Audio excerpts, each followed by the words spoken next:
most important video that you've put out recently, and that's about these young athletes and tons of footballers, all passing out. A lot of them dying, cardiac arrests. Can we talk a bit more about that? Yeah, so I put out a video recently called "Why Are Athletes Collapsing?" and it's something that I've been keeping tabs on and been reporting on as they've been happening, because especially in the the world of football or soccer for those in America, it's happening a lot more frequently recently, and this has always happened in football. Don't get me wrong, but not this sort of frequency. And towards the end of the year, there's a lot of people trying to condemn the reporting on this. Oh well, you don't know, it's if it's the V, etc. They would say, oh well, this was reported back in 2018 that this thing's happened. It's actually the article that if you ever post any of this, if someone that's like heavily indoctrinated or just offended by even asking questions about the efficacy of the V, they will refer you to this 2018 article saying why the more footballers are collapsing than from cardiac arrest than previously thought. However, if you go back over the years, yes, there have been so many, but I mean, it's now become a pretty much a weekly occurrence, and that is no joke. So what are we? We're 10th of January now. Over the Christmas period, there was four. There was four cardiac arrests within collapses on pitch by footballers. There's two on the 22nd, one on the 23rd. There was four, sorry, one on the 23rd and one on Christmas Day. All within 3 days. To have four people collapse in professional football and die from cardiac arrest is not normal. And so usually I would attach the the hashtag new normal when I'm reporting on these that are happening so frequently now, and it's tragic. And then there's the most recent one, which happened on the 5th of January, so only 10 days after that, another one.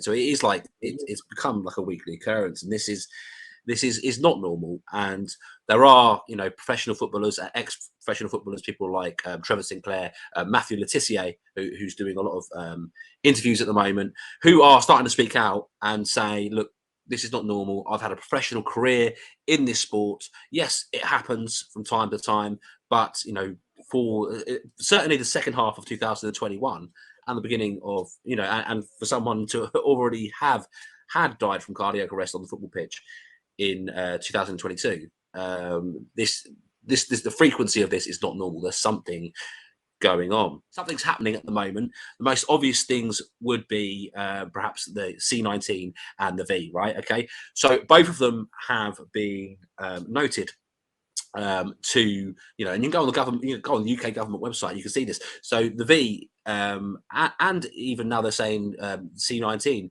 can increase or can be responsible for adverse a reaction to giving you myocarditis or pericarditis, which is an inflammation of the heart. So this is something that I touched on in that video. So whatever the cause is, it's something that's important and needs to have an inquiry on it, an independent inquiry. It needs to be investigated. It needs to be talked about. And this is a thing now. Ever since the 5 in the last couple of weeks that have collapsed and died in cardiac arrest, none of the media outlets, none of the medical staff have come forward to give any indication on the V status of these people. So why is that now? Because before you could find this information. Actually, in fact, I think the last one that died on the 5th, he had the V. But why have they stopped talking about that? Why was Trevor Sinclair cut off live on Talksport when he was saying after one of these guys had collapsed? Why was he saying, "Oh, many people are asking, they want to know whether he's had the V," and then he was cut off? Simon, we can expect at this time. I think everyone wants to know if he's had the COVID vaccine.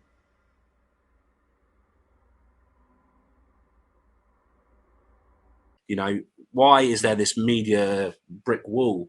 Why, we need to talk about it. It's something strange is happening. It is not normal. It's new normal. It's not. It's the new abnormal. There were postponed matches across every single league. So it was like Premier League, tons. I think 2 games went ahead, and there should have been loads that Saturday. Division 1, Division 2, doesn't really matter which one I name. They were postponed right across the board, and that was very shocking to me. And I thought, how could you deny it at this point? You know that amount of matches never get postponed. Yeah, it made me wonder why they did that, and also going back to the fact that you can't really see on these media reports. They are reporting it in the news. I mean, it's not very high up in the news. You kind of usually have to look for it to find it, or people are speaking out on social media platforms, people like ourselves. But whether or not you don't know the V status of these players now, whereas last year they would start commenting on it, and now they're like not, right, or not so much in fact. Whether or not it is clear that many football teams, most football teams, international and domestic, are mandating that their players have the V. So you can guess that if not all of them, most of them will have had no long-term data on the safety and efficacy of these Vs. There should be no mandates to have them, and what this has been going on 735 days now. Most, if not every, most people would have been exposed to this, and most people would have survived to be safe, maybe not even known they had it. Because and this is not to downplay people dying of it, etc. I get this, but live your life, and these things like no jab, no job, and discrimination against people that choose to wait or not have these experimental Vs, which the trial ends. Typically, the trial ends in 2023 for the experimental stages of this. There is no long-term data. Usually these take 8 to 10 years to develop, and this was developed in less than a year. And they're rolling it out. Not only rolling it out, they're pushing it on you, and they're going to take away your civil liberties unless you comply and have this. And I'm not an anti-vaxxer. I'm pro-choice.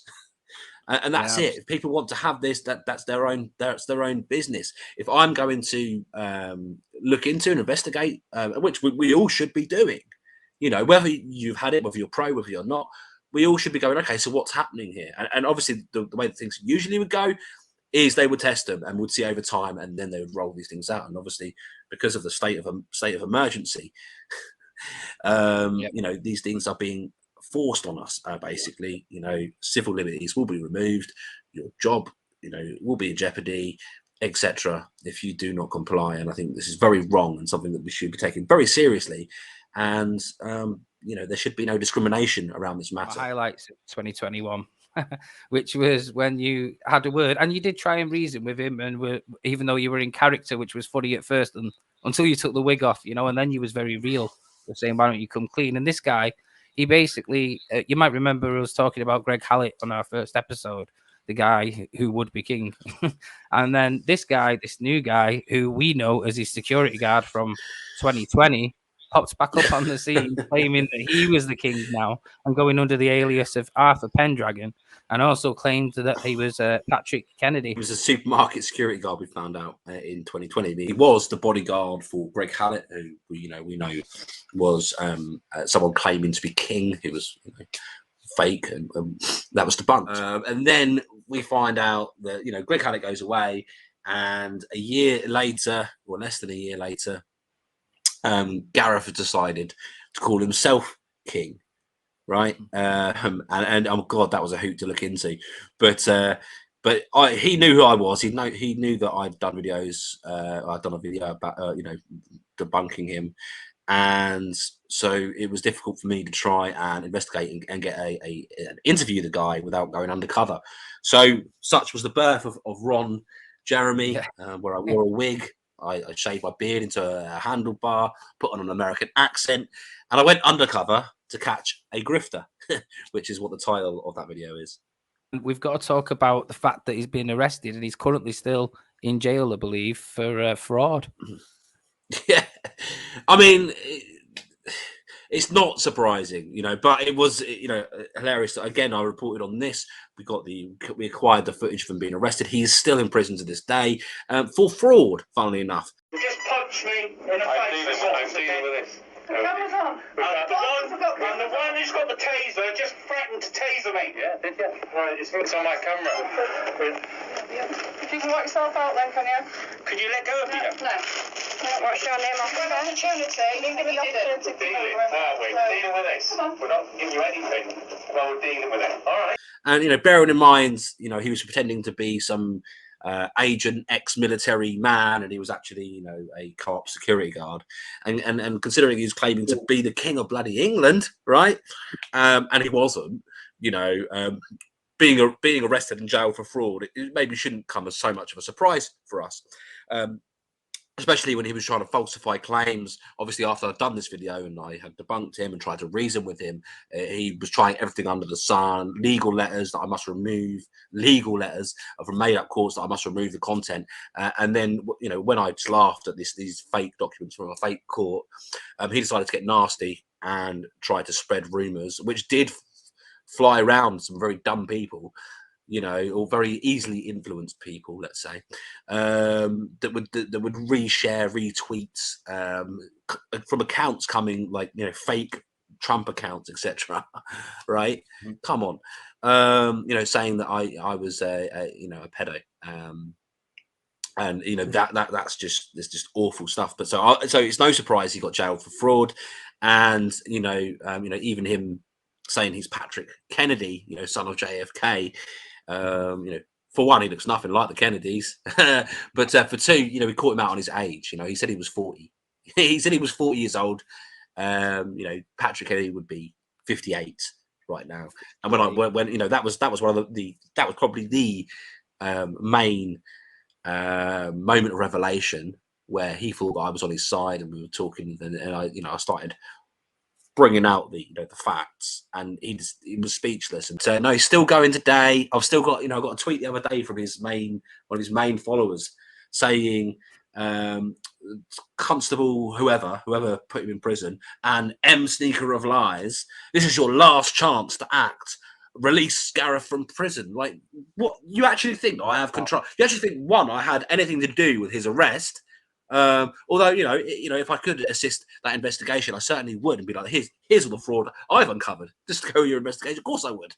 The guy's not a good guy; he's a bad man, right? But to think that I had anything to do with his arrest and subsequent jailing, and to think that I would perhaps have the power to somehow influence his release from jail is just nuts. But that just sums, this whole this whole thing up. It is nuts. One of my favorite moments has to be when you made that video. After he made his allegations. You made the video and you was pointing out, oh, well, this is the list of apparent Sharon Smith from China. We've got Sarah Andrews from South Africa. It's clearly these people that aren't living in those places. If you don't know he's a certified liar, then man, wow.